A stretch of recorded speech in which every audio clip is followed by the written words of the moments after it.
আমি মাঝে মধ্যে আয়নার সামনে দাঁড়ায় কপালে হাত দিয়ে মুখে চুমা খাই। আমার ছোট মেয়ে দেখে ওর মা রে কইছে আব্বু মনে হয় পাগলা হয়ে গেছে, নিজের কপালে হাত দিয়ে মুখে চুমা খায়।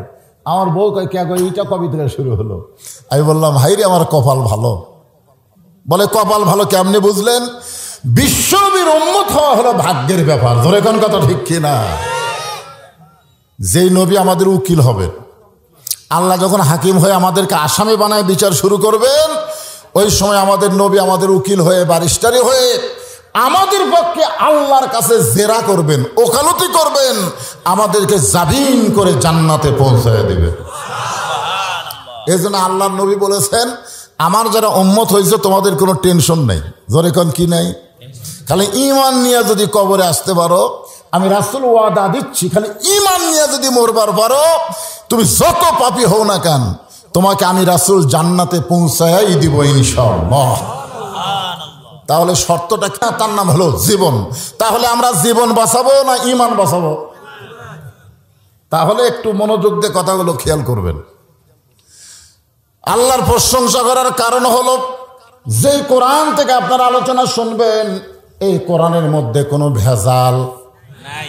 যারা বলবেন না মনে হয় তাদের আছে। কয়েকটা সময় কথা বন্ধ করা যাবে না, মুখ বন্ধ রাখা যাবে না। তার মধ্যে একটা কথা হলো এই কোরআনে কোনো সন্দেহ, এই কোরআনে কোনো ধোঁকা, এই কোরআনে কোনো গোজামিল। সেই কোরআনের অবস্থা বাংলাদেশে খুব ভালো, যার মধ্যে সন্দেহ নাই কি নাই, গোজামিল নাই, যার মধ্যে ধোঁকা নাই। আর সেই কোরআনের মাহফিলে, সেই কোরআনের মাদ্রাসা, সেই কোরআনের বিজয়। আমাদের বাংলাদেশে কি অবস্থা, এইটা সামনে নিয়ে সূরা মুলকের 2টা আয়াতের তাফসীর করব। কোরআন শরীফে 114টা সূরা আছে। যারা বলেন কয়টা? 114টা সূরার মধ্যে একটা সূরার নামই হলো মুলক। মুলক শব্দের অর্থ হলো বাদশাহী, বাদশাহিত্ব, রাজত্ব, রাজনীতি, সব কিছু একমাত্র কার? আরো জোরে বলেন একমাত্র আল্লাহর। আল্লাহ বলতেছেন তাবারাকাল্লাযী বিয়াদিহিল মুলক, গোটা পৃথিবীর রাজত্ব, কর্তৃত্ব, মালিকানা একমাত্র কার হাতে?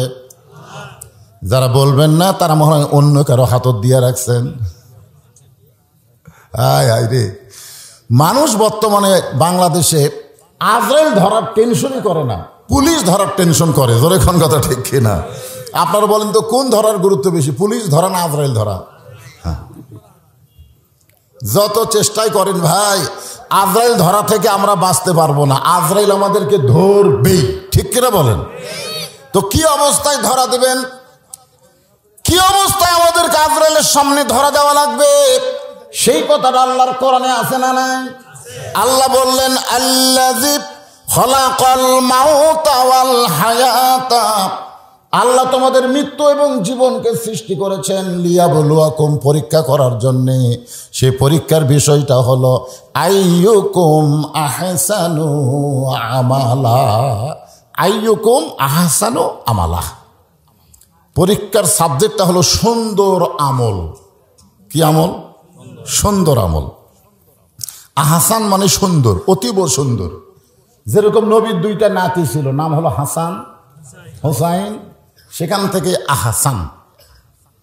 হাসান হোসেন কেমন সুন্দর ছিল সেই বয়ান আজকে দিচ্ছি না, তবে আহসানটা কি এটা আমাদের জানা লাগবে। ঠিক কিনা বলেন? আগে জানবো তারপরে মানবো, না জানলে মানবো কেমনে?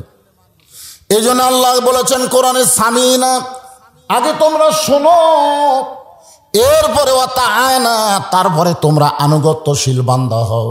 আমরা আসল কথা যদি শুনবারই না পাই, তাহলে আল্লাহর হুকুম পালন কেমনে করব? অনেকে বলে জানার নাম ইমান নয় রে, জানার নাম না, মানার নাম। কে পাগলা, না জানলে মানবে কি? আগে জানা লাগবে। ঠিক কিনা বলেন? সবচাইতে উত্তম জ্ঞান কার মধ্যে আছে? এই জন্য আল্লাহ প্রথম শব্দ দিলেন ইকরা, মানে পড়ো। ইকরা মানে পড়ো। আল্লাহর নবী বললেন আমি পড়বো না। ফেরেশতা জিবরাইল বললেন পড়েন, রাসূল বললেন পড়বো না। জিবরাইল বলে আপনি কেন পড়বেন না? রাসূল বললেন তুমি পড়তে বললে আমি পড়বো না, আগে জানতে হবে পড়ার ধরন কি। ফেরেশতা জিবরাইল বললেন বিইসমি রাব্বিকাল্লাযী খলাক, যে আল্লাহ আপনাকে সৃষ্টি করেছেন সে আল্লাহর নামে পড়েন। নবী বলেন আমার কোনো আপত্তি নাই, যে পড়ার মধ্যে আল্লাহ আছে ওই পড়াটাই আমি নবী পড়তে চাই। যে পড়ার মধ্যে কি আছে? আজকে বাংলাদেশে এক মাদ্রাসা বাদ দিয়ে যত পড়া চলতেছে, পড়ার মধ্যে কি আছে?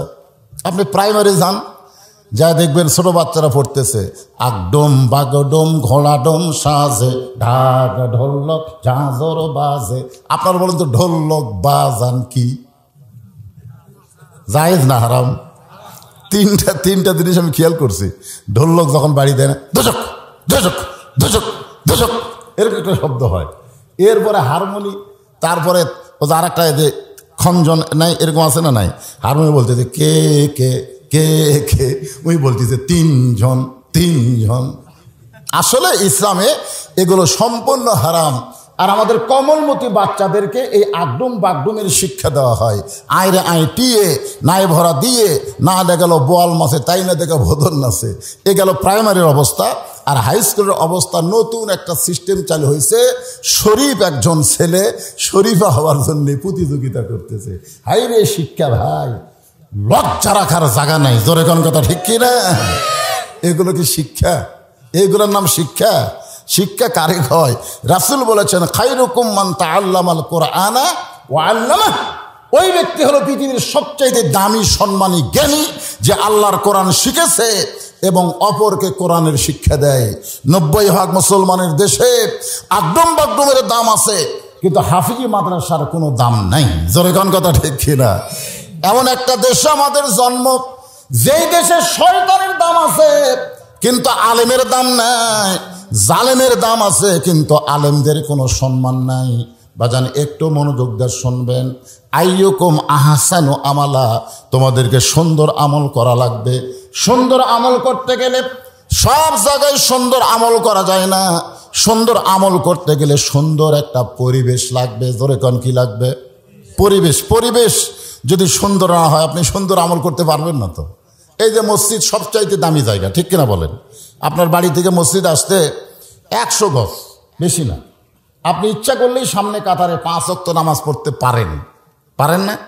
আপনি জোহর নামাজ পড়ার জন্যে ওযু করে বাড়ি থেকে রওনা দিলেন, সামনে কাতারে গিয়ে নামাজ পড়বো, আলহামদুলিল্লাহ। কিন্তু এই 100 গজের মধ্যে 2টা বেপর্দা নারী আপনার চোখত পড়ছে। আপনি দেখবার চান নেই কিন্তু পড়িছে।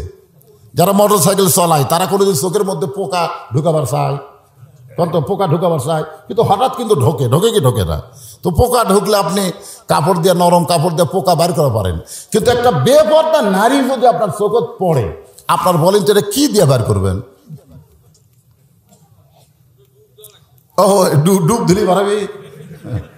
আপনি সামনে কাতারে গিয়ে নিয়ত করতেছেন ইলা জিহাদিল কাবাতি শরীফতে, আল্লাহু আকবার। মুখ আছে কাবার দিকে, চোখ আছে সিজদার দিকে, আর মন বলতেছে রাস্তাত কি দেখলাম রে।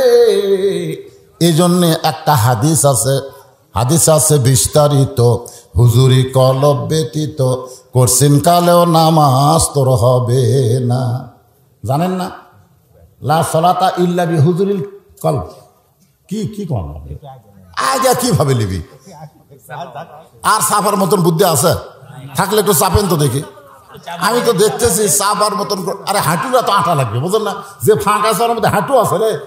তা আপনারা কি বলতেছেন? কোলত দিয়ে এলে বসবি?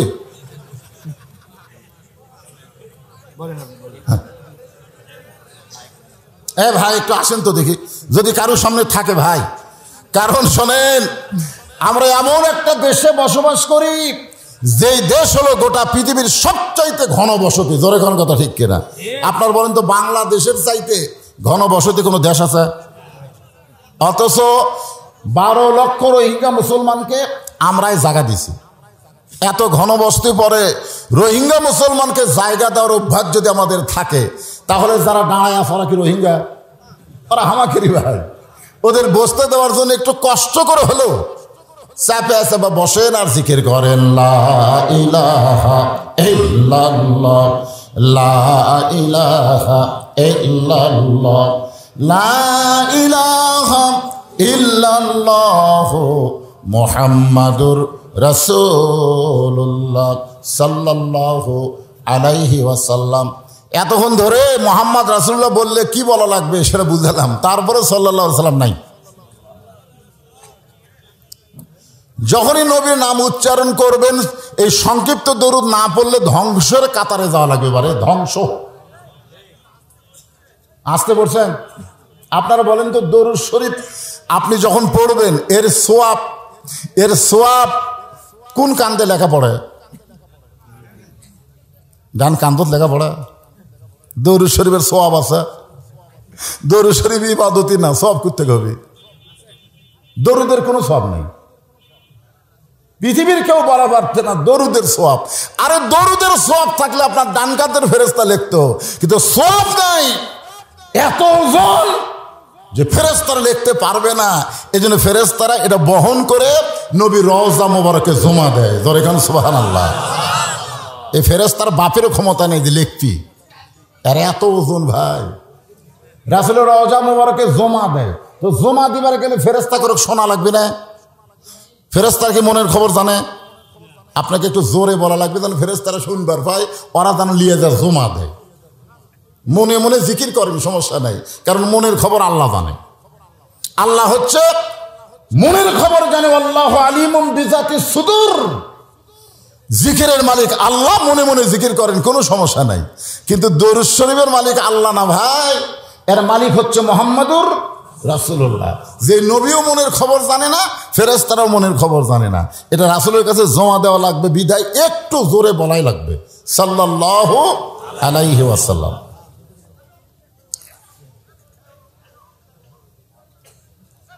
আপনারা মাটি হাঁসের কারা কারা আছেন? মাটি হাঁস গ্রামের কারা কারা আওয়াজ শুনতেছেন? হাত তোলেন তো দেখে। আচ্ছা, আপনারা সবাই ওঠেন, মাটি হাঁস গ্রামের সবাই ওঠেন, কারণ আপনারা হলেন মেজমান, আর যারা ওয়াজ শুনবার আসতে তারা হলো মেহমান। মেহমান দাঁড়ায় থাকবে আর মেজমান বসে থাকবে, সম্পূর্ণ সুন্নতের খেলাফ। এই মাটি হাঁস গ্রামের লোক ওঠেন, ওঠেন। এই পর্দার ওই পর্দা খুলে দিলে কি হয়? এরা ওয়াজের লাইনে তো উঠতে দিচ্ছে না, যখন টান মারতেছি তখন হয়েছে শুরু করতে। তার মানে পর্দা খুলে দেন, পর্দা খুলে দেন, পর্দা খুলে দেন, এ খুলে দেন, ওয়াজ তোটার পরে কেন?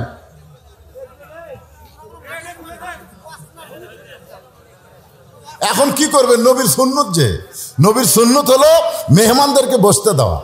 এখন মেহমানরাই দাঁড়িয়ে আছে, আপনার মেজবানেরা বসে আছেন, সেই জন্য বললাম রাগ করে না, এটা একটু। হ্যাঁ ভাইজান বসেন, সবাই বসেন, হইচই না করে সবাই বসেন, একটু জিকির করে আবার আলোচনা। আর থামাথামি নাই, এক টানা ওয়াজ করা লাগবে। জোরে কোন ঠিক না? একটু জিকির করেন, লা ইলাহা ইল্লাল্লাহ, লা ইলাহা ইল্লাল্লাহ, লা ইলাহা, লা ইলাহা ইল্লাল্লাহ মুহাম্মাদুর রাসূলুল্লাহ সাল্লাল্লাহু আলাইহি ওয়াসাল্লাম। কি বলতেছিলাম? যে কোরআনের আপনারা ওয়াজ শুনবেন, সেই কোরআনটা কেমন কোরআন, কি কোরআনের মাদ্রাসার গুরুত্ব কেমন, এটুকু সামনে নিয়ে সূরা মুলকের দুটা আয়াত ধরে বলেন, কয় আয়াত? দুইটা আয়াত থেকে আপনাদের সামনে আলোচনা হবে। প্রথম আয়াত হলো তাবারাকাল্লাযী বিয়াদিহিল মুলক ওয়া হুয়া আলা কুল্লি শাইইন কদির। গোটা পৃথিবীর রাজত্ব, কর্তৃত্ব, মালিকানা একমাত্র কার হাতে? কেবার এই ওই দিকে তাকা থাকেন কেবা? মাটি হাঁসের লোকেরা, সোনার চানেরা, এ কালো মানুষের দিকে তাকা থাকেন বারে, ওদিকে কি দেখেন? এদিকে খেয়াল করেন। সমস্ত ক্ষমতার মালিককে আরো জোরে আলা কুল্লি। কুল্লি মানে কি? প্রত্যেকটা বিষয়ের উপরে একমাত্র ক্ষমতাকার। এখন যদি কেউ বলে, এই যে শোনেন, কেউ যদি বলে আওয়ামী লীগ ক্ষমতাতে আছে, এই কথা যদি কেউ বলে, তাহলে এটা কি তাওহীদ হবে না শিরক হবে? যারা শিরক বলতে মুখ বন্ধ করে আছেন, কি মসজিদুল ভাইয়ের দিকে তাকা থেকে কথা বলতেছে? কোন চেয়ারম্যানের দিকে তাকান যাবে না, কার দিকে খেয়াল করা লাগবে? তো আল্লাহর খেয়াল করবার আছে, কোন দিকে তাকা থাকে? কেউ যদি বলে যে অমুক দল ক্ষমতায় আছে, সঙ্গে সঙ্গে সে মুশরিক হয়ে যাবে।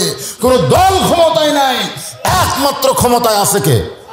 আরো জোরে বলেন, অহু আলা কুল্লি শাইইন কাদির। প্রত্যেকটা বিষয় কুল্লি শব্দ উল্লেখ করা হয়েছে, প্রত্যেকটা বিষয়ে একমাত্র ক্ষমতা কার? আরো জোরে। এই আল্লাহ বলতেছেন এটাই হলো সবচাইতে ভালো জিকির। এটা হলো সবচাইতে কি জিকির? আপনার স্বীকারোক্তি দিলেন, স্বীকারোক্তির কথা হাদিস আছে না নাই? ইকরার বিল লিসান, তাসদিক বিল জানান, আমল বিল আরকান। জবানে বলতে হবে, কলিজার মধ্যে বিশ্বাস করে জায়গা দেওয়া লাগবে, আমলের মাধ্যমে প্রকাশ করা লাগবে। সমস্ত ক্ষমতার মালিক কে? বলবার চান না কে? আল্লাযী খালাকাল মাউতা, আগে মৃত্যুর কথা বলা হয়েছে, তারপরে বলা হয়েছে ওয়াল হায়াতা, মৃত্যু এবং হায়াতকে সৃষ্টি করেছেন কে? তাহলে সবাই বলেন, কেউ মারতে পারবে না আল্লাহ যদি বাঁচায়, কেউ বাঁচাবার পারবে না আল্লাহ যদি মারে। এখন আপনাদের কাছে আমার প্রশ্ন হলো, হায়াত মৌতের মালিক কে? লিয়াবলুয়াকুম, তোমাদেরকে পরীক্ষা করা হবে, আইয়ুকুম আহসানু আমালা, সুন্দর আমলের পরীক্ষা। এখন সুন্দর আমল করতে গেলে সুন্দর পরিবেশ লাগবে। আমি যে কথাটা বলতেছিলাম, একটা বেপর্দা নারীকে দেখার পরে মসজিদের সামনে কাতারে যদি আপনি নামাজ পড়েন, মুখ আছে কাবার দিকে আর চোখ আছে সিজদার দিকে, মন খালি বারবার বলতেছে রাস্তাত কি দেখলাম রে, আপনারা বলেন তো নামাজ হবে?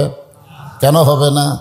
হাদিস আছে বিস্তারিত, হুজুরি কলব ব্যতীত করছেন কালেও নামাজ তোর হবে না। তবে কেন গাও জোয়ারি, মানুষকে দেখাও নামাজ পড়ি, ও তোমার সিদ্ধ বীজে সুফসল ফলবে না। আজও কেন আল্লাহর নামাজ আদায় করলাম না? আল্লাহ নামাজ পড়লে হবে না, আল্লাহর নামাজ আদায় করা লাগবে। আর বাংলার মুসলমান যদি নামাজ আদায় করতে পারে, আল্লাহ কোরআনে বলেছেন একমাত্র নামাজ, ইন্নাস সালাতা তানহা আনিল ফাহশাই ওয়াল মুনকার, একমাত্র নামাজই পারে তোমাদের যাবতীয় খারাপি থেকে বাঁচায়া দিতে। এই জন্যে মাননীয় প্রধানমন্ত্রী 564টা মডেল মসজিদ বানালো। কি জন্যে? কথা কয় না। গোটা পৃথিবী তন্ন তন্ন করে ইতিহাস খুঁজে দেখেন, কোন দেশের প্রধানমন্ত্রী এতগুলা মসজিদ বানায়নি যেইটা বাংলাদেশের প্রধানমন্ত্রী বানাইছে। প্রধানমন্ত্রী মসজিদ না বানায়া 564টা যদি সিনেমাওয়ালাদেরকে যদি নামাজি বানাবার চাও, তাহলে 1 নম্বর দায়িত্ব হলো আল্লাযীনা ইম্মাক্কান্নাহুম ফিল আরদ। মুসলমানের মধ্যে কাউকে যখন ক্ষমতার চেয়ার দেওয়া হবে, ক্ষমতার মালিককে কাউকে যখন চেয়ার দেওয়া হবে, তার 1 নম্বর দায়িত্ব হলো আকামুস সালাত, নামাজ কায়েম করা। এখন প্রধানমন্ত্রী মসজিদ বানানোর সাথে সাথে একটা আইন পাশ করা লাগবে। মসজিদ যখন মুয়াজ্জিন আজান দেবে, আজান শোনার পরে যারা মসজিদে না ঢুকে বাহিরে ঘুরবে, ওদেরকে ধরে পাছার কাপড় খুলে 10টা করে বাড়ি, ধরে কয়টা করে বাড়ি? কাপড় থাকা অবস্থায় মারা চলবে না, কাপড় খুলে পাছার উপরে 10টা করে বাড়ি বসা। পুলিশ, তোমরা সবচাইতে বড় জালেমদের ধরো, আলেমদের ধরো না, ধরতে হবে জালেমদেরকে। আজান শোনার পরে যারা মসজিদ যায় না, এরাই হলো সবচাইতে বড় জালেম। ধরে সবচাইতে বড় জালেম। হাইয়া আলাস সালাহ, হাইয়া আলাল ফালাহ শোনার পরে যারা মসজিদে যায় না, ওদেরকে ধরো, পাছার উপর 10টা করে মারো। এই ম্যাচ যদি শুরু হয়ে যায়, তাহলে প্রধানমন্ত্রী মসজিদ বানানো সাকসেসফুল। তাছাড়া খালি ঘরেই থাকবি রে, মুসল্লি হবি না। আমার এলাকার এক এমপি সাহেব আমার মাদ্রাসায় যায় বলতে, হুজুর আপনি তো বিশাল মাদ্রাসা করছেন, আমি মাদ্রাসায় 4 টন গম দিলাম। তো এমপির চামচা করছে, হুজুর দোয়া করেন। আমি বললাম আগে দোয়া, আগে গম পাই। প্রধানমন্ত্রীর জন্য আমার সেই দিন দোয়া আসবে যেই দিন তিনি মসজিদ বানানোর পাশাপাশি নামাজ পড়ার আইন তৈরি করবে। খালি মসজিদ বানালে হবে না, মসজিদের মধ্যে মুসল্লি ঢোকার আইন আল্লাহর কোরআনে আছে না নাই? সে আইন কোরআনেই থাকবে। আর মসজিদ বানাস দেখে আসি রে, 201 গম্বুজ মসজিদ রে, মসজিদ তো দেখার জন্য বানানো হচ্ছে। লিয়াবলুয়াকুম আইয়ুকুম আহসানু আমালা, সুন্দর আমল করতে গেলে সুন্দর পরিবেশ লাগবে।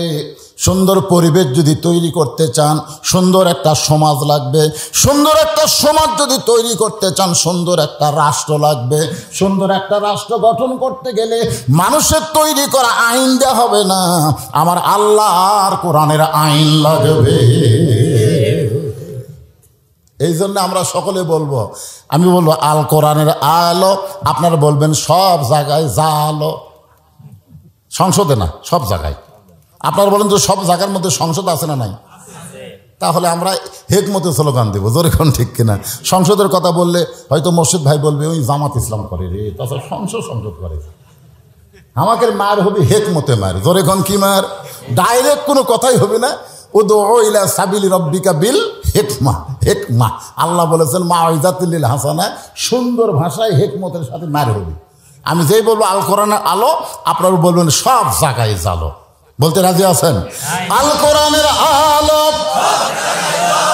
কোরআন হাদিস যেখানে, দুনিয়ার মুসলমান লিল্লাহি তাকবীর।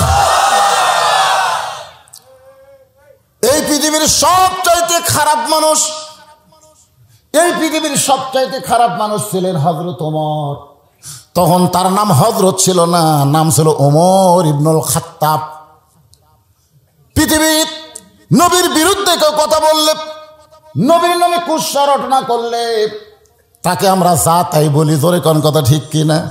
ওমর কিন্তু নবীর বিরুদ্ধে বলে নাই, সরাসরি নবীকে হত্যা করার জন্য রওনা দিয়েছিলে। একটা নাঙ্গা তরবারি নিয়ে হত্যা করার জন্য ওমর রওনা দিয়েছে। নবীর বিরুদ্ধে কথা বলার টাইম না, আগে কাল্লা কাটা ফেলে দেয়। আপনারা বলেন তো সেই উমর পরিবর্তন হলো কোন মন্ত্র দিয়া? কথা কয় না, কথা কয় না। পৃথিবীর সবচাইতে খারাপ মাস্তান আল্লাহর কোরআনের পরশে যদি ভালো হয়ে যায়, শুধু কোরআনকে গ্রহণ করার কারণে আল্লাহ হযরত উমরের শানে এই কোরআনে 23টা আয়াত নাজিল করেছে। দরিখন সুবহানাল্লাহ। শুধু কোরআনকে গ্রহণ করার কারণে আল্লাহ তাআলা হযরত উমরকে এক সময় অর্ধ পৃথিবীর খলিফা বানায় দিস। মসজিদের মেম্বরে বসে হযরত উমর নিজের গালে নিজে চল মারতেছেন, ডান হাতে ডান গালে, বাম হাতে বাম গালে, চোখ দিয়ে দর দর করে পানি পড়তেছে। এমন সময় ওসমান গনি এসে বলে, আমির আল মুমিনিন আপনি কি পাগল হয়ে গেলেন? নিজের গালে নিজে চল মারতেছেন। ওমর ফারুক বলে, ওসমান মিন শাররিল ওয়াসওয়াসিল খান্নাস। সূরা নাসের মধ্যে আছে না নাই? মিন শাররিল ওয়াসওয়াসিল খান্নাস।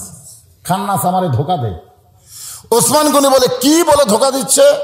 বলে, আমার ভিতরে খান্নাস বলতেছে অর্ধ পৃথিবীর খলিফা। ওসমান বলতেছে, ঠিকই তো কইছে, আপনি তো বর্তমানে অর্ধ পৃথিবীর খলিফা। ওমর ফারুক বলে, ওসমান শুধু বর্তমান নিয়ে যারা চিন্তা করে এরা শয়তানের ধোঁকায় পড়ে। শুধু কি নিয়ে? কথা কয় না। শুধু বর্তমান নিয়ে যারা চিন্তা করে এরা শয়তানের ধোঁকায় পড়ে। চিন্তা করা লাগবে অতীত নিয়ে, চিন্তা করা লাগবে ভবিষ্যৎ নিয়ে। আমি বর্তমানে কি হনু রে, কি হনু? তুমি নির্বাচনের আগে ফকিরকে সালাম দাও, আসসালামু আলাইকুম চাচা। ফকির খেলে সার দিকে তাকাই, কে রে কাক সালাম দিল? আপনাকে দিলাম চাচা, হ্যাঁ ভিক্ষা করে খাই। ভোটের আগে আপনিও যাবো। নির্বাচন হয়ে গেলে তোমাকে জনগণ সালাম দেয়, তুমি উত্তরই দেও না, খালি মাথা ভোঁকাও।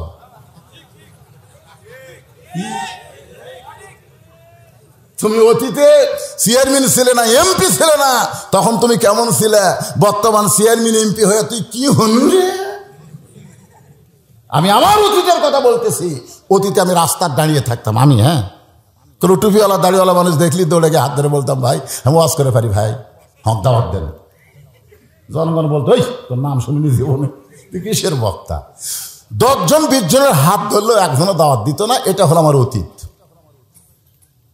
আমার বর্তমান হলো দাওয়াতের এত ভিড়, আমি 3 তলা লুকা থাকি, সিসি ক্যামেরা লাগাছি। আমি সঙ্গে সঙ্গে পিএসকে মোবাইল করে লোকজন ঘুরতেছে, কোনো মতে বিদায় করে দাও, আমি কিন্তু নামতেছি না। এটা হলো আমার বর্তমান। আমার ভবিষ্যৎ হলো মসজিদের খাট নিয়ে আমার বাড়ির আঙ্গিনায় আসবে, সমস্ত কাপড় খুলে সাদা কাফনের কাপড় আমাকে চকলেটের মতন মুড়াইয়ে দিবে। জোরে কোন কথা ঠিক কিনা? অতীতে আমি কি ছিলাম, ভবিষ্যৎ আমার খবর কি, এই চিন্তা যদি আমি না করি তাহলে মানুষের মধ্যে পড়বো না। জোরে কোন কথা ঠিক কিনা? ওমর ফারুক বলেন, উসমান বর্তমানে অর্ধ পৃথিবীর খলিফা, এই চিন্তা করা হলো শয়তানি ধোঁকা। অতীতে আমি খালার বাড়িতে রাখালি করতাম। কি করতাম? ছাগল চড়াতাম। সন্ধ্যার সময় যখন বাড়িতে আসতাম, খালা বলতো, ওমর কয়টা ছাগল নিয়ে কয়টা ফেরত আনলে? আমি ছাগল গুনা দিকে 3-4টা কম পড়ে গেছে। আমি আবার দৌড় দিতাম, এক দৌড়ে ছাগলগুলো খুঁজে খুঁজে এনে যখন খালারে জমা দিতাম, খালা আমার মাথার চুল কান ধরে বলতো, ওমর যেই ভুল আজকে করেছো, এই ভুল যদি আগামীকাল করো, তোমার রাখালির চাকরি কিন্তু ক্যান্সেল করে দিব। আমি খালার পা ধরে বলতাম, খালা আমার রাখালির চাকরি ক্যান্সেল করে দিলে আমি থাকবো কোথায়, খাবো কি? একদিন যেই ওমর রাখালির চাকরি রক্ষা করার জন্য খালার পা ধরে কেঁদেছে, আজকে সেই ওমরকে আল্লাহ অর্ধ পৃথিবীর খলিফা বানাইছে। এটা ওমরের যোগ্যতাই নয়, এটা কেবলমাত্র আল্লাহর কোরআনের ওসিলা। এখন আপনারা বলেন, 5 ওয়াক্ত নামাজ হুজুর পড়ায়, সারা মাস কেশিয়ার পিছনে নামাজ পড়ে, যখন মাস শেষ হয়ে যায় তখন হুজুরকে কেশিয়ারের পাশে ঘোরা লাগে। সারা মাস কেশিয়ার কার পাশে? একটু দায়িত্ব বিহাদাল ইমাম, একটু দায়িত্ব বিহাদাল ইমাম। ও বাবা রে! কিন্তু যেই মাস শেষ হয়ে গেছে, ইমাম সাহেব কেশিয়ারের পাশে ঘুরতেছে, চাচা মাস তো শেষ হলো, বেতন। এটা কোন দেশ? মাস শেষ হলে ইমামকে কেশিয়ারের পাশে ঘোরা লাগতেছে। কেশিয়ার কথা কয় না, মাস যে শেষ হচ্ছে আর কথা কয় না, খালি কয়, চাচা আমি তো গোটা মাছ চাইনি, চাচা মাস শেষ হয়ে গেছে, এখন বেতন দেয়। এই বাবুরে দিব, আমি কি করছি দেবো না? আগামীকাল জোহরের পরে আসো, যাও আগামীকাল জোহরের পরে আসো। ইমাম সাহেব ফজর নামাজ পড়ে বউকে বলতেছে, আজকে জোহরের পরে মাসের বেতন দিবি, কি কি বাজার লাগবে তালিকা করে দে। বউ বিশাল তালিকা করে 2 ব্যাগ দিয়েছে। জোহরের নামাজ পড়ে কেশিয়ারের বাড়ির জায়গায়, চাচা বাড়িতে আছেন? কেশিয়ারের বউ বলতেছে, তোমার চাচা তো বগড়ে গেছে। হায় হায়, আজ আমার বেতন দাও দিন। কেশিয়ারের বউ বলতে, তোমরা আলেমরা খালি খাই খাই করো, বারে এত খাই খাই করলে তোমরা আলেম কেমনে হলে? আজ দেয়নি কাল দিবি। বাজারের 3 পকেটের মধ্যে ব্যাগ হাতো, আর বেতন যদি কাল দেয় তো হুজুর বাড়িতে বউ কবি কি? শুধুমাত্র কোরআনের দাম না থাকার কারণ হলো বাংলাদেশের মুসলমানরা কোরআন শোনে কিন্তু কোরআন বিজয়ের আন্দোলন করে না। ধরে কোন কথা ঠিক? ওমর ফারুক অর্ধ পৃথিবীর খলিফা হওয়ার পরে এই কোরআনটা দেখতে কেমন, আসলে কোরআনটা কি, এটা নিজের চোখে দেখার জন্য ছদ্মবেশে মদিনার অলি গলি ঘুরতেছেন। হঠাৎ হযরত ওমর দেখতে পাই 2 পাহাড়ের মাঝখানে একটা বিস্তীর্ণ মরুভূমি। ওই মরুভূমির ভিতরে একজন রাখাল উট আর দুম্বা চড়ায়। হযরত ওমর শুধুমাত্র আল্লাহর কোরআনকে দেখার জন্য, ধরে কোন সুবহানাল্লাহ। আপনার যেই কোরআন শুনতে আইছেন, লিয়াবলুয়াকুম আইয়ুকুম আহসানু আমালা, সুন্দর আমল করার পরীক্ষা হবে। সুন্দর আমল কেমনে করবেন একটু মনোযোগ দিয়ে শোনেন। ওমর ফারুক ছদ্মবেশে রাখালকে সালাম দিলেন, আসসালামু আলাইকুম রাখাল ভাই, আমার পেটে ক্ষুধা লাগছে, আমি উটের 1 পেয়ালা দুধ চাই। রাখাল মুচকি মুচকি হাসে। ওমর ফারুক বলে, রাখাল উটের দুধ চাইলাম, সালাম দিলাম, তুমি কোনো কথা না বলে মুচকি মুচকি হাসো কেন? রাখাল বলে, পথিক আমি তোমার সালামের উত্তর দিব না, তোমাকে উটের 1 পেয়ালাও দুধও দিব না, আগে জানবো তোমার পরিচয়, আগে তোমার পরিচয় জানতে চাই। ওমর ফারুক চিন্তায় পড়ে গেলেন, আমি হলাম অর্ধ পৃথিবীর খলিফা, আমি যদি এখন পরিচয় দেই তাহলে আল্লাহর কোরআনটাকে আমি কেমনে দেখব? ওমর ফারুক চিন্তা করতে করতে আল্লাহর কোরআন সামনে দাঁড়ায় বলে, ওমর রাখাল যখন তোমার পরিচয় চাইছে তুমি আসল পরিচয় দাও। প্রত্যেকটা মানুষের একটা আসল পরিচয় হলো মিল্লাতা আবিকুম ইব্রাহিম হুয়া সাম্মাকুমুল মুসলিমিন। আমাদের আসল পরিচয় কি? মুসলমান। জোরে কান কি? আসল পরিচয় কিন্তু চেয়ারম্যান না, আসল পরিচয় কিন্তু বক্তা না, আসল পরিচয় কিন্তু এমপি না, আসল পরিচয় কিন্তু মন্ত্রী না। আসল পরিচয় হলো তোমাদের জাতির পিতা তোমাদের নাম রেখেছে মুসলমান। তাহলে আমরা যারা এখানে বসে আছি আমাদের আসল পরিচয় কি? যারা বলবেন না তারা কি ভেজাল নাকি? জবান খুলে বলেন আমাদের আসল পরিচয় কি? ওমর ফারুক বলে, রাখাল আমার পরিচয় যখন শুনতে চাইছ, আমার আসল পরিচয় হলো আমি একজন মুসলমান। রাখাল মুস্কি মুস্কি হাসে। ওমর ফারুক বলে, রাখাল আবার হাসার কারণ কি? বলে, হাসার কারণ হলো তুমি আসল না নকল? তুমি তো মুসলমান দাবি করলে, তুমি কি আসল মুসলমান না নকল মুসলমান? আপনারা বলেন তো, মাগরিব এশার নামাজ বাদ দিয়ে যারা ওয়াজের মাহফিলে বসে আছে, এরা কি আসল না ভেজাল? লা সালাতা লা দীনা। রাসূল বলেছেন, যার নামাজ নাই তার ধর্মই নেই। যার নামাজ নাই তার কি নাই? এখন কারা কারা মাগরিব এশা পড়েননি হাত তোলেন, এ কথা আমি বলবো না, এ কথা আমি বলবো না, এত পাগলা বক্তা আমি না। কিন্তু কারা কারা পড়েন নাই, আপনার বিবেককে আপনি একটু আদালত বানায় বিচার শুরু করে দেখেন তো, ফজরের আগে যদি আপনি মরে যান, তাহলে আপনি কি মুসলমান হয়ে মরবেন না কাফের হয়ে মরবেন? আল্লাহ কি বলতেছেন? লা তামুতুন্না ইল্লা ওয়া আনতুম মুসলিমুন। মুসলমান না হয়ে মরো না। খালি মুসলমান দাবি করলে হবে না, মুসলমান যদি মরতে চাই তাহলে এক ওয়াক্ত নামাজ বাদ দেওয়ার কোনো সুযোগ নেই। বুখারী শরীফের হাদিস, বাইনাল আবদি ওয়াল কুফরি তরকুস সালাত। বান্দা আর কাফেরের মধ্যে পৃথক করার জিনিসটার নামই হলো নামাজ। যারা নামাজ পড়ে তারা আল্লাহর বান্দা, আর যারা বাদ দিল তারা কি? জোরে কন কাফের, জোরে কন। এটা কি আমার কথা না রাসূলের কথা? তো রাসূলের কথার সাথে আপনারা একমত না দ্বিমত? তো একমত যদি হন, তাহলে আমি যেই বলবো বেনামাজি, আপনারা বলবেন কাফের। বলতে পারবেন না? বেনামাজি। দেখেন তো কারা কারা বলতেছে না, যারা যারা বলতেছে না মনে করবেন এরাই মাগরিব এশা পড়েনি। একটু কান চারিদিকে ফেলে দেয়। বেনামাজি, আরো জোরে জোরসে বলুন। এখন বলতেছেন হুজুর মাগরিব এশা না পড়ে যারা কাফের কাফের বলতেছে, এদের খবর কি?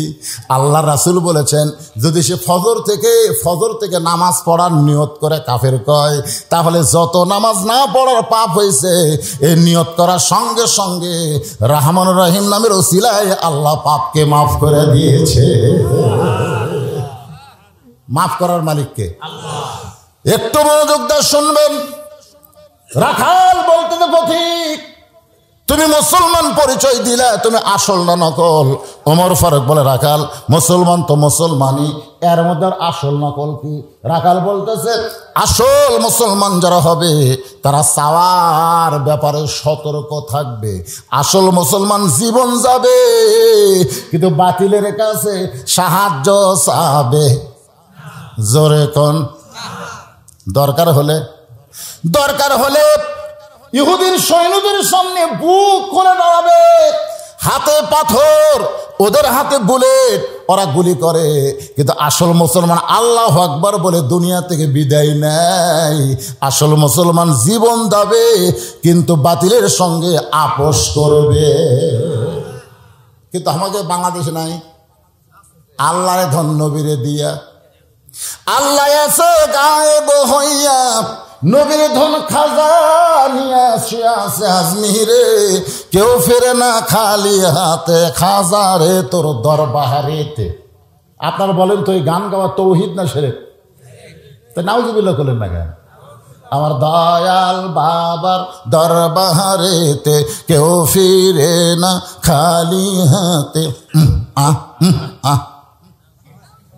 আসলে এইগুলো ভণ্ডকের জন্যে আসল অলিরা পর্যন্ত বিতর্কিত হচ্ছে। জোরেকার কথা ঠিক কিনা? আপনাদের পাশেই দেওতা এখানে যিনি ঘুমায় আছে, তিনি কিন্তু এই মাদ্রাসার প্রতিষ্ঠাতা। জোরেকার কথা ঠিক? কথা কন না কেন ভাই? ঠিক। আলবুনিয়া দরবার শরীফে একজন শুয়ে আছেন আমার দাদা হুজুর, উনিও কিন্তু এখন হক্কানে আলেন। ইনাদেরকে বিতর্কিত করতেছে এই শালা ভণ্ডরা। জোরেকার কথা, কথা কন না কেন? আল্লাহর বান্দার একটু মনোযোগ দিবেন। বাংলাদেশে কোনো নবী আসে নাই, কোনো সাহাবী আসে নাই। বাংলাদেশে যারা ইসলাম প্রচার করেছে তারা সকলেই, আপনারা বলেন তো, দয়াল বাবার দরবারেতে কেউ ফিরে না খালি হাতে, এটা কি তৌহিদ না শিরক? একটু মনোযোগ দেবেন। রাখাল বলে, পথিক তুমি যদি আসল মুসলমান হও তাহলে তুমি দুধ চাইছো কার কাছে? যেই বলছে দুধ চাইছো কার কাছে, ওমরের চোখ দিয়ে দর দর করে পানি পড়তেছে। ওমর মনে মনে কয়, আল্লাহ তোমার কোরআন দিয়া যখন দেশ চলবে, তখন ওমর যদি ভুল করে একটা রাখাল পর্যন্ত ভুলটা ধরতে পারবে। অর্ধ পৃথিবীর খলিফা, হ্যাঁ কি মনে করতেছেন? অর্ধ পৃথিবীর খলিফা খুতবা দিচ্ছেন। খুতবা মানে ভাষণ। এমন সময় এক মুসল্লি দাঁড়ায় বলতেছে, আমিরুল মুমিনিন, আপনার খুতবা শুনবো না। ওমর ফারুক কে রে, উচ্চারণে ভুল টুল হলো নাকি? কি জন্য শুনবা না? বলে আমাকে খাটো পাঞ্জাবি দিয়ে আপনি লম্বা জুব্বা পরে খুতবা দিচ্ছেন। আপনার লম্বা জুব্বার কাহিনী যতক্ষণ না বলবেন আপনার খুতবা শুনবো না। হযরত ওমরের চোখটা দরদর করে পানি পড়তেছে। এমন সময় আব্দুল্লাহ ইবনে ওমর ফারুকের সন্তান, 6 লক্ষ হাদিসের হাফেজ, 30 পারা কোরআনের হাফেজ, জোরে কোন সুবহানাল্লাহ, অর্ধ পৃথিবীর খলিফা, তার সন্তান কি ইঞ্জিনিয়ার, ডাক্তার, 6 লক্ষ হাদিসের হাফেজ, 30 পারা কোরআনের হাফেজ। বাংলাদেশে একটা নেতা বার করেন তো, একটা বার করেন কি? এমনি হাফেজি মাদ্রাসা ভিক্ষা করে চলার লাগে।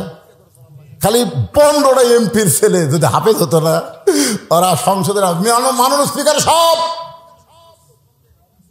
আজকে প্রাইমারি একদম যদি সরকারের টাকায় চলে, হাফেজি মাদ্রাসাও সরকারের টাকায় চলতে হবে। একজনও বলে না, কারণ একটার হুজুর বেটা নেই, একটার বেটা হুজুর না, সবটা ইঞ্জিনিয়ার, ডাক্তার, ব্যারিস্টার, সব নেতার বেটা। দেশের বাহিরেই বেশি আছে, তোর এখন কথা ঠিক কিনা? ওমর ফারুকের ছেলে আব্দুল্লাহ ইবনে ওমর চোখের পানি বের করে বলে, নবীর সাহাবীরা রে, তোমরা খাটো পাঞ্জাবি হলেও তো নতুন কাপড় পরে নামাজ পড়তে আইছো, কিন্তু আমার পরনে তাকায় দেখো, আমার পরনে তো নতুন কাপড় নাই। সমস্ত সাহাবী চিল্লায় বলে, আব্দুল্লাহ, আজকে জুমার দিনে তোমার পরনে নতুন কাপড় কেন নাই? আব্দুল্লাহ বলতেছে, আমি যদি নতুন কাপড় পরতাম তাহলে বাবার জুব্বা লম্বা হতো না। আমার কাপড় বাবারে দান করে দিলাম, গভীর রাত্রে বাবা আমার কাপড় তার কাপড় একত্র করে লম্বা জুব্বা বানায়, সেই জুব্বা পরে খুতবা দেয়। এখন বলো খুতবা শোনা যায় কি না যায়? সমস্ত মুসল্লি কান্দার বলে, আল্লাহর কোরআন দিয়ে যখন রাষ্ট্র চলবে, মুসলমান তখন এমন ভালো নেতা দেখতে পাবে। ভালো নেতা দেখবার গেলে আল্লাহর কোরআনের সমাজের দরকার আছে না নাই? ওমরের চোখে দর করে পানি পড়তেছে, আল্লাহ তোমার কোরআন দিয়ে যখন রাষ্ট্র চলবে, ওমর যদি ভুল করে একটা রাখাল পর্যন্ত ভুলটা ধরবার পারবে। ওমর ফারুক বলে, রাখাল ভাই, আসলে চাওয়ার ব্যাপারে আমার ভুল হয়ে গেছে। রাখাল বলতে ভুলটা যখন স্বীকার করছে, আলহামদুলিল্লাহ, তওবা করো, তওবা করো। কারণ যত বড়ই মানুষ ভুল করুক, তওবা করলে মাফ করবে কে? আরো জোরে বলেন। খালি একটা গুনাহ করলে তওবা করলেও মাফ হবে না। একটা পাপ, যত পাপ আছে সব তওবা করলে আল্লাহ মাফ করবে, কিন্তু একটা করবে না, সেটার নাম হলো শিরক। লয় শিরক, তওবা করলে আল্লাহ মাফ। তওবা মানে কি? ফিরে আসা।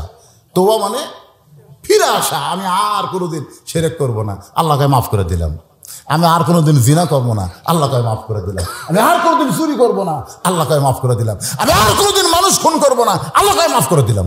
কিন্তু কেউ যদি বলে, আল্লাহ আমি আর কোনোদিন সুদ খাবো না, আল্লাহকে মাফ করবো না, যাদের কাছ থেকে সুদের টাকা লিছু আগে তাকে ফেরত দেয়। একটা পাপ আল্লাহ মাফ করবে না যতক্ষণ পর্যন্ত যাদের কাছ থেকে সুদের টাকা লিছে তাদেরকে ফেরত না দিবে। এজন্য সমস্ত পাপের চাইতে এটা হলো বড় পাপ, যে সুদের 1 টাকা খায়, 1 টাকা। সে নিজের গর্ভধারিণী মায়ের সাথে, এ কথা বলতে রাসূল 3 বার মুখ ঢাকছে। এই পাপের কথা বলতে রাসূল কয়বার ঢাকছে মুখ? সাহাবীরা বলে, হুজুর কি জন্য মুখ ঢাকে? আল্লাহ বলবার কথা, কিন্তু বলতে আমার খুবই শরম লাগতেছে। দুনিয়ার কোনো পাগলাকেও যদি আপনি বলেন তোর মা বিয়ে কর, কেউ করবি? কথা কর না কেন, কেউ করবি?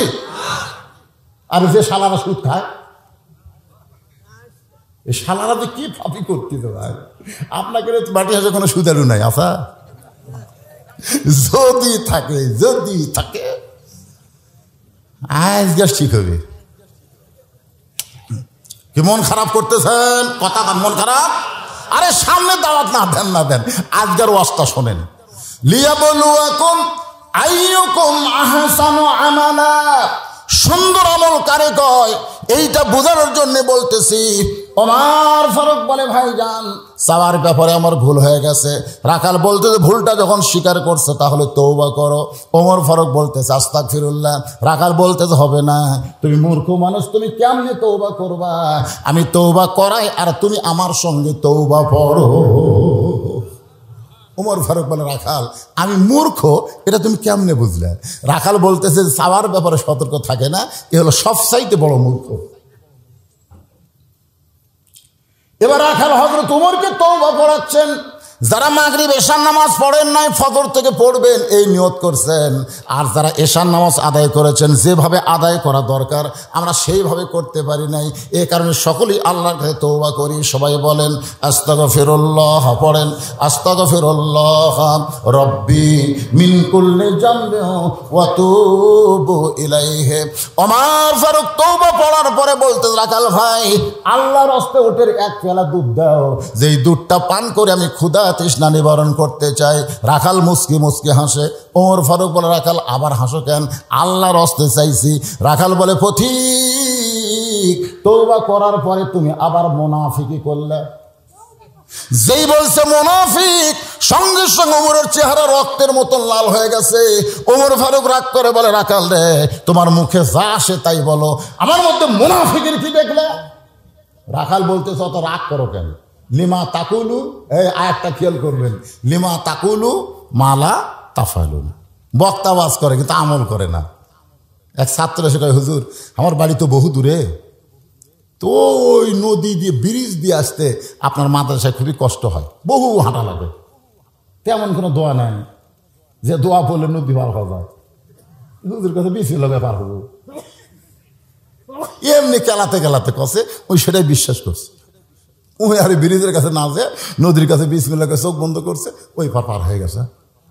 এইভাবে প্রতিদিন যায় আসে।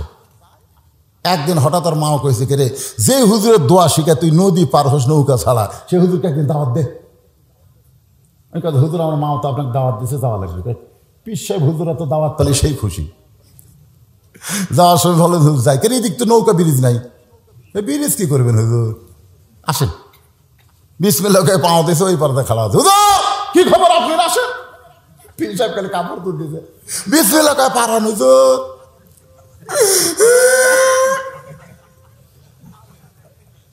বাবা রে, আমি তোরে শুধু বলছি রে, কিন্তু আমি নিজের মধ্যে আমল নেই।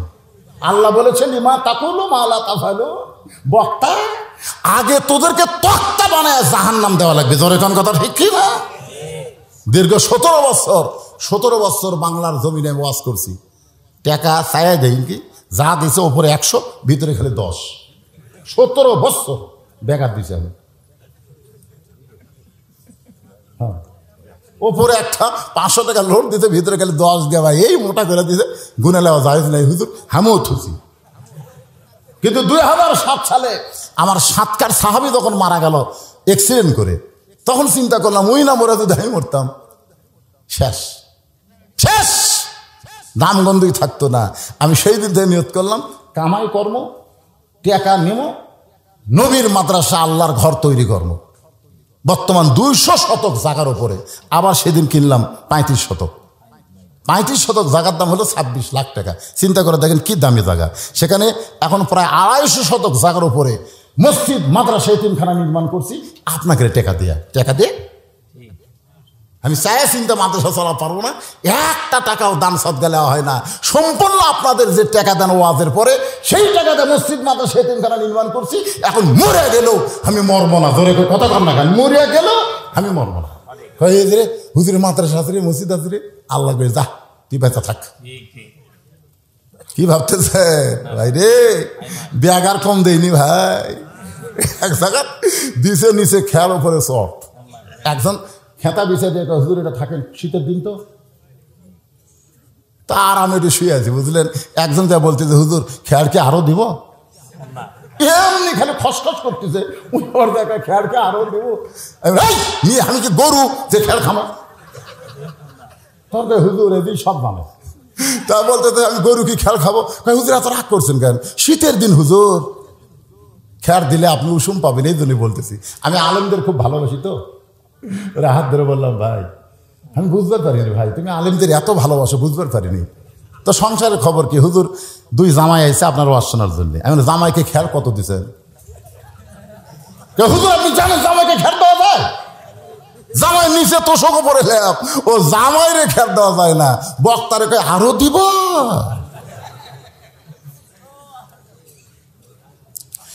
এইরকম অবস্থায় ওয়াজ করেছি দীর্ঘ 17 বছর। আমি যেইটা আপনাদের বলতে চাই, সবাই দুনিয়া থেকে চলে যাব, কিন্তু সুন্দর আমল কারে কয় এই জিনিসটা আমাদের বোঝার দরকার আছে না নাই? লিয়াবলুয়াকুম আইয়ুকুম আহসানু আমালান ওয়া হুয়াল আজিজুল গফুর। আমার ফারুক বলে, রাখাল আমার মধ্যে মুনাফিকের কি দেখলা? রাখাল বলতেছে, তোমার মুখের সাথে মনের মিল নাই। তুমি সত্যি করে বলো তো, আমি কি উটের মালিক? আমি যদি উটের মালিক হইতাম তুমি আমাকে রাখাল বললা কেন? আর যখন আমাকে রাখাল বলেছো তখন তোমার মন বলতেছে আমি উটের মালিক না। আর আমি যদি উটের মালিক না হই, রাখালের কাছে কেউ যদি আল্লাহর হস্তেও চায়, রাখাল দিবার পারবে? দেওতার পীর সাহেব কি মালিক না রাখাল?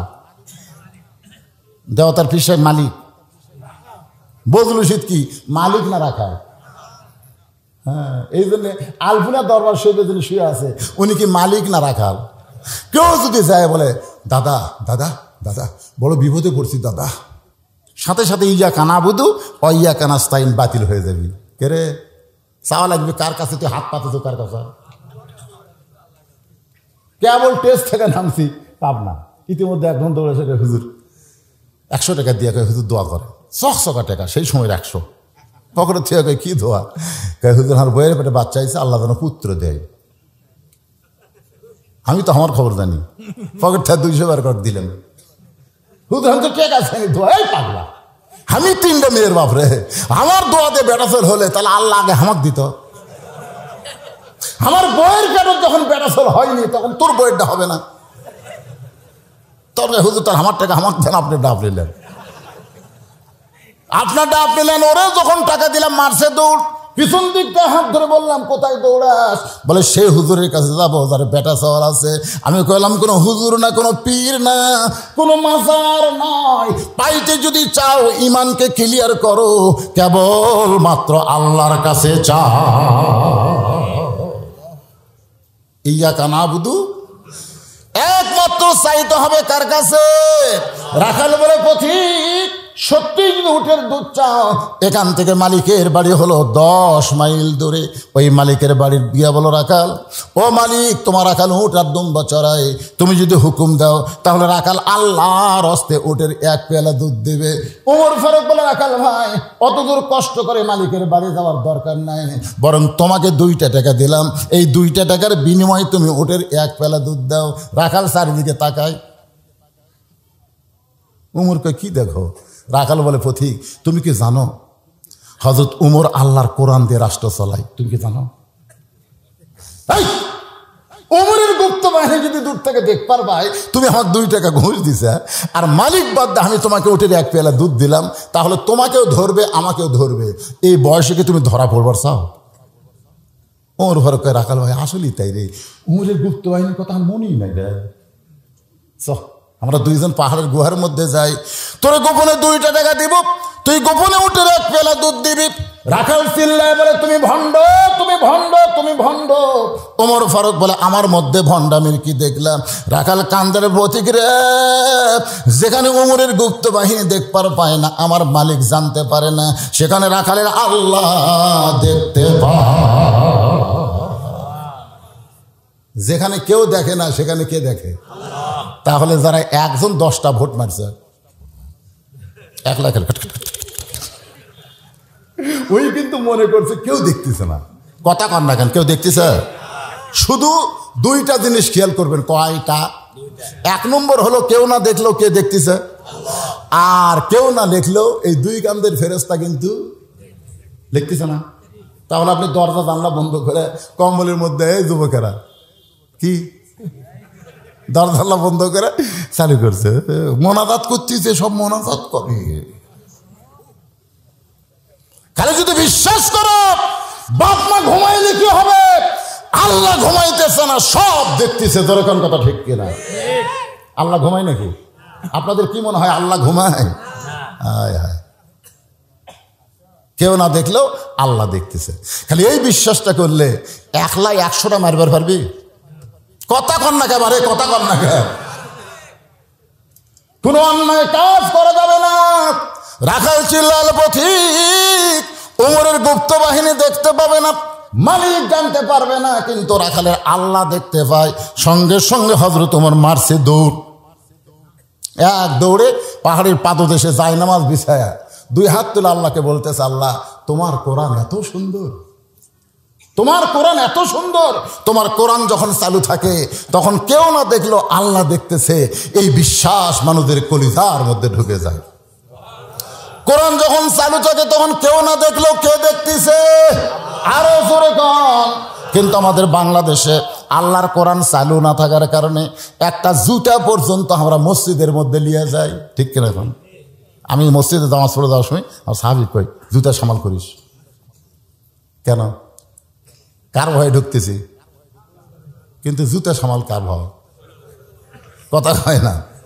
আপনারা বলেন তো, আল্লাহর কোরআনের আইন যদি চালু থাকতো, চুরি করলে চোরক সাইজ করো, এই আইনটা চালু থাকলে জুতা নয় সোনার টোপলাও যদি মসজিদের দরজা থাকে, কেউ কোনোদিন হাত দিয়ে প্র্যাকটিস করতো না।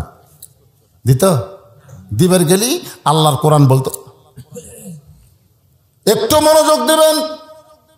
ওমর ফারুক যখন কাঁদতেছে, এমন সময় রাখাল পেছনে এসে বলতেছে, পথিক যতই কান্দ উটের দুধ আমি তোমাকে দিবার পারলাম না।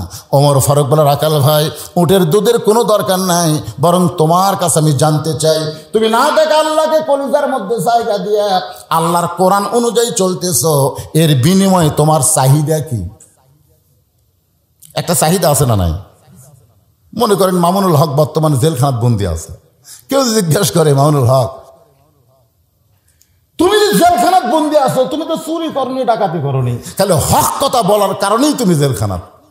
কেউ যদি বলে, হুজুর ওই একটা মেয়ে মানুষকে ধরা পড়ছে, মামুনুল হক কিন্তু বলছে আল্লাহর শপথ এটা আমার বউ, তখন এক সাংবাদিক বলতেছে, তাহলে কাবিন? আপনারা বলেন তো, সাকিব খান ওই যে 2টা ছেলের বাপ আছে, ওই যে বিয়ে করছে, এটা বাংলার কোনো লোক জানে? আমাকে বগুড়ারই কিন্তু জামাই। অপু সরকার বলল, 7 বছর আগে সাকিব খানের সাথে বিয়ে হচ্ছে, ছেলের বয়স 2.5 বছর। এরপরে আমার বুবলি এসে কইল, 3 বছর আগে আমার বিয়ে হচ্ছে, সাওয়ালের বয়স 1.5 বছর। কে রে? এই লুচ্চা এখন পর্যন্ত ধরা পড়েনি। ধরে কথা কন না কেন? কথা কন। ধরা পড়ছে? তার মানে বোঝা গেল চাহিদা কি? না দেখা আল্লাহকে কলিজার মধ্যে জায়গা দিয়ে আল্লাহর কোরআন অনুযায়ী চলতেছ, কোরআনের হক কথা বলতেছ, মাঝে মধ্যে জেলখানায় যাচ্ছ, মাঝে মধ্যে তোমাকে আমির হামদার মতন ছাড়া দেয়, আবার হক কথা বললে মাহফিল স্থগিত করে দেয়। এর বিনিময়ে তোমার চাহিদা কি? একটা চাহিদা আছে না নাই? যেরকম আছে না নাই? সঙ্গে সঙ্গে রাখাল বলে, পথিক আমার চাহিদার কথা যখন জানতে চাও তাহলে শোনো, আমার চাহিদা হলো রব্বানা, সকলে পড়েন, রব্বানা আতিনা ফিদ দুনিয়া হাসানাতাও ওয়া ফিল আখিরাতি হাসানা ওয়া কিনা আযাবান্নার। ওমর ফারুক বলে, রাখাল আমি তোমার চাহিদার কথা জানতে চাইলাম, আর তুমি কোরআনের আয়াত শোনায় দিলে। রাখাল মুচকি মুচকি হাসে। ওমর ফারুক বলে, হাসার কারণ? বলে, তুমি এত মূর্খ, তুমি এত মূর্খ। ওমর ফারুক চমকে উঠছে। আপনারা বলেন তো, ওমর ফারুক কি মূর্খ? আল্লাহ রাসূল বলেছে, আমার পরে কেউ যদি নবী হতো, লাউ কানা ওমর। রাখাল বলতে, তুমি এত মূর্খ মিয়া, আমি আয়াতে কি বললাম তুমি জানো না? এই আয়াতের মধ্যে আমার 2টা চাহিদা। কয়টা? 1 নম্বর চাহিদা হলো মহামানব, রব্বানা আতিনা ফিদ দুনিয়া হাসানা। দুনিয়ার সৌন্দর্য হলো মহামানব হযরত উমরকে আমি এক নজর দেখতে চাই। এটা হলো আমার দুনিয়ার চাহিদা, যে উমর আল্লাহর আইন দিয়ে রাষ্ট্র চালায়, যে উমরের কারণে আজকে না দেখা আল্লাহকে আমি কলিজার মধ্যে জায়গা দিয়ে আল্লাহর কোরআন অনুযায়ী চলতেছি। সেই মহামানব হযরত উমরকে যদি একটা বার দেখতে পাইতাম, আমার দুনিয়ার চাহিদা আল্লাহ পুরা করত। এখন বলেন তো, ভালো নেতা দেখার চাহিদা করা দরকার আছে না নাই? দরকার আছে না? কি নেতা? আর দরকার কি নেতা? তাহলে সামনে ইলেকশন যত আসবে, ভালো নেতা দেখার চাহিদা করবেন। যেই নেতা খালি ভাষণ দিয়া মাহফিল থেকে যাবে না, ভাষণ না দিয়া ঘন্টার পর ঘন্টা মাহফিলে বসে থাকবে। দরকার ঠিক কিনা? আমার ভাইকে বললাম, ভাই যে কয়টা মাহফিল আমি আপনাকে দেখছি, আপনি তো একের ওয়াজের শুরু থেকে শেষ পর্যন্ত থাকেন, এমনকি কতগুলো মাহফিলে যা আদায় হয় ওটা পর্যন্ত উনি লেখার লোক নাই। তা আজকে থাকবেন না কেন ভাই? না হুজুর আজকে থাকা পারবো না, আজকে চলে যাবো। আমার মনটা তখন খুব খারাপ হয়েছিল। হ্যাঁ আসলে না, মন খুবই খারাপ হলো। আমি বললো না ভাই আজকে থাকবো না, চলে যাবো। এটা তো এই নেতার কাজ না। আছে না নাই? যখন আছে না নাই, নেতার কোনো মোশন না নিয়ে শ্রোতার মতন মোশনে বক্তার সমস্ত আলোচনা শোনার মতন ধৈর্য আল্লাহ যাদের দেয়, এদেরকে হযরত ওমরের মতন নেতা হিসেবে আল্লাহ কবুল করুন। আমিন, জোরে আল্লাহুম্মা আমিন। লিল্লাহি তাকবীর। এক নম্বর চাহিদা হলো মহামানব হযরত ওমরকে আমি এক নজর দেখতে চাই। আমার 2 নম্বর চাহিদা হলো আমি রাখাল যখন মরে যাব, অধম রাখালকে আল্লাহ যেন জান্নাত দেয়। কয়টা চাহিদা? সঙ্গে সঙ্গে ওমর ফারুক রাখালে হাতটায় আমাদের তাকান, এক ধরে 3 বার চুমা খাচ্ছে। রাখাল তো পাগল নাকি? আমার ঘামা হাতে 3 বার চুমা দিলে। ওমর ফারুক বলে, রাখাল আল্লাহ তোমার 2 নম্বর চাহিদা পুরো করছে। মরার সঙ্গে সঙ্গে আল্লাহ তোমাকে একটা জান্নাত না 8টা জান্নাতের দরজা খুলে দিবে। জোরে কোন সুবহানাল্লাহ। ইন্নাল্লাযীনা ক্বালু রাব্বুনাল্লাহু সুম্মা ইসতাকামু তাতানাজ্জালু আলাইহিমুল মালায়েকা আল্লা তাখাফু ওয়া লা তাহজানু ওয়া আবশিরু বিল জান্নাতিল্লাতী কুনতুম তুআদুন। রাখাল মুস্কি মুস্কি হাসে। ওমর ফারুক বলে, রাখাল মরার সঙ্গে সঙ্গে আল্লাহ তোমার জান্নাত দেবে।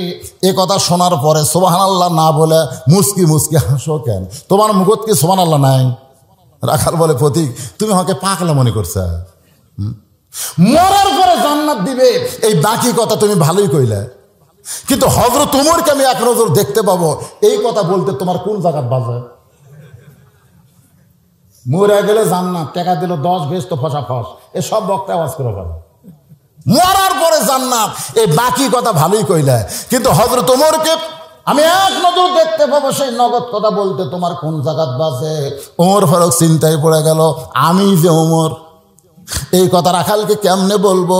যে রাখাল আমাকে তওবা পড়াছে, ধরে কোন কি পড়াইছে, যে রাখাল আমাকে মুনাফিক কইছে, আমাকে ভণ্ড কইছে, এখন যদি বলে আমি ওমর, বলাও সারা, রাখাল হাত ফেল করে মরাও সারা। যদি খালি বলে আমি ওমর রে, যে কি করছে?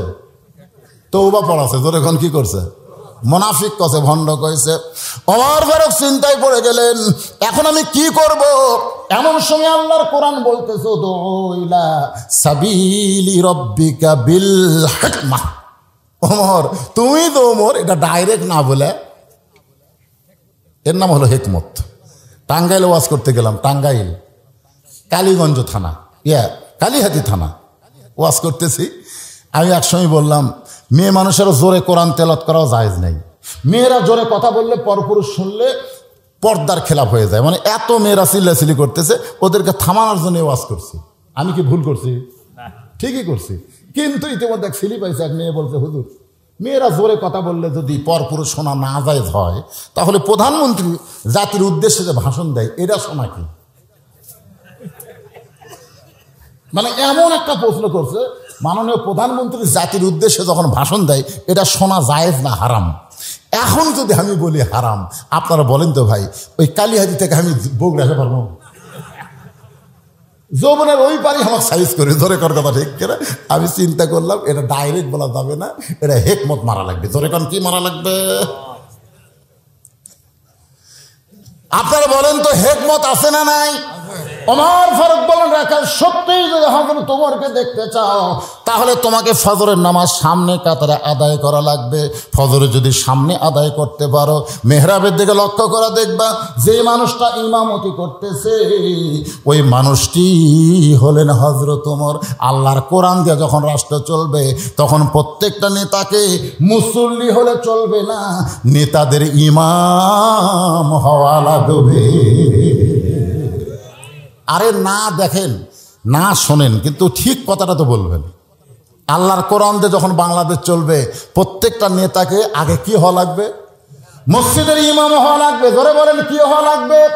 নেতারা যদি ইমাম হয়, তাহলে জায়েদ খান ইমামদের লুচ্চা বলতে পারবে, এই শালা ইমামরা বলতে পারবে।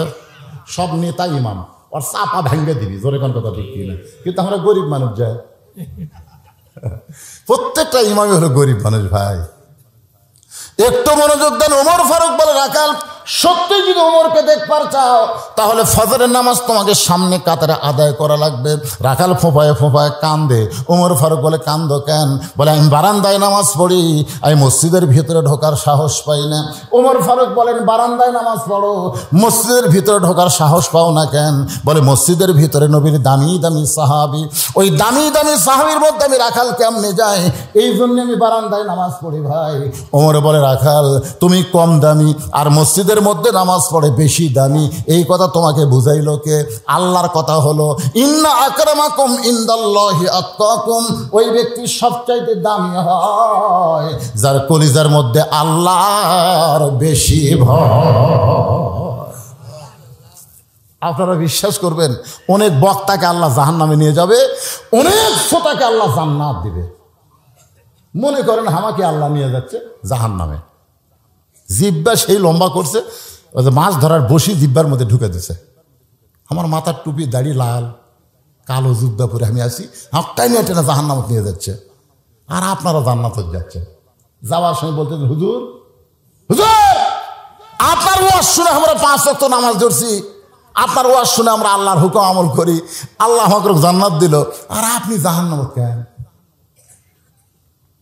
তখন আল্লাহ বলবে, তোরা শ্রোতা, আমি বক্তা, ওই খালি বোকা কাছে আমল করেনি।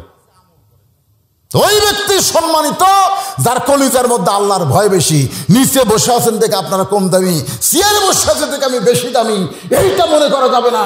কে কম দামি বেশি দামি এটা প্রমাণ হবে তাকওয়ার ভিত্তিতে। জোরে কোন কথা ঠিক কিনা? যার তাকওয়া বেশি, আল্লাহর ভয় বেশি, সে আল্লাহর কাছে সম্মানিত বেশি। তুই বারান্দার নামাজ পড়িস, তুই কম দামি, আর মসজিদের মধ্যে নামাজ পড়ে এরা বেশি দামি। এই কথা তোমার কে বুঝাইলো? রাখাল রে, উমরকে যদি দেখতে চাও, তাহলে ফজরের নামাজ তোমাকে সামনে কাতারে আদায় করা লাগবে। রাখাল বলতেছে, আজকে ফজরের নামাজ সামনে কাতারে আদায় করতে গেলে এশার নামাজ পড়ে আর আমি বাড়ি যাচ্ছি না। নাই হঠাৎ নষ্ট করলে, নষ্ট হয়ে গেছে, আমি বুঝতেছি না, যেটা আসলে সেটা দাও। একটা লোকও কমপ্লেন করেনি, মাইক ভালো চলতেছে না, ওই হাত দিল। খুঁজে দেখেন, ওই এশার নামাজ পড়েনি, খুঁজে দেখেন। হাসলে হইল কেবা? মনে কষ্ট নিয়েন না। বাংলাদেশের এই মিডিয়া ম্যানেরা আর মাইকওয়ালারা যদি নামাজি হতো, বক্তাকে ওয়াজের তাসির ভালো হতো। আমরা এশার নামাজ পড়লো, এরা গট গট করে একটু গল্প করলো, পেট পেট করে টাঙ্গাচ্ছে। কি আল্লাহ আমার কবিকে তোর ওয়াজ রেকর্ড করে, এই শালার নামাজ পড়ে না। আগে তুই লাগতি খা, তোর ওয়াজের তাসির নেই করে। আর মাই কালার না হাসন না, না মন খারাপ করতেছেন? এরা সবচাইতে আমাদের বন্ধু আপনজন, সবচাইতে। 38 বছর বয়সে বাংলাদেশের কোন মাইক খারাপ আমার ওয়াজের রেকর্ড আপনারা পাবেন না। একটাই বক্তা, মাইক লে কোনো কথা নেই। কিন্তু তোর গলা যদি ভালো না হয়, মাইক ভালো হয়ে কি লাভ রে?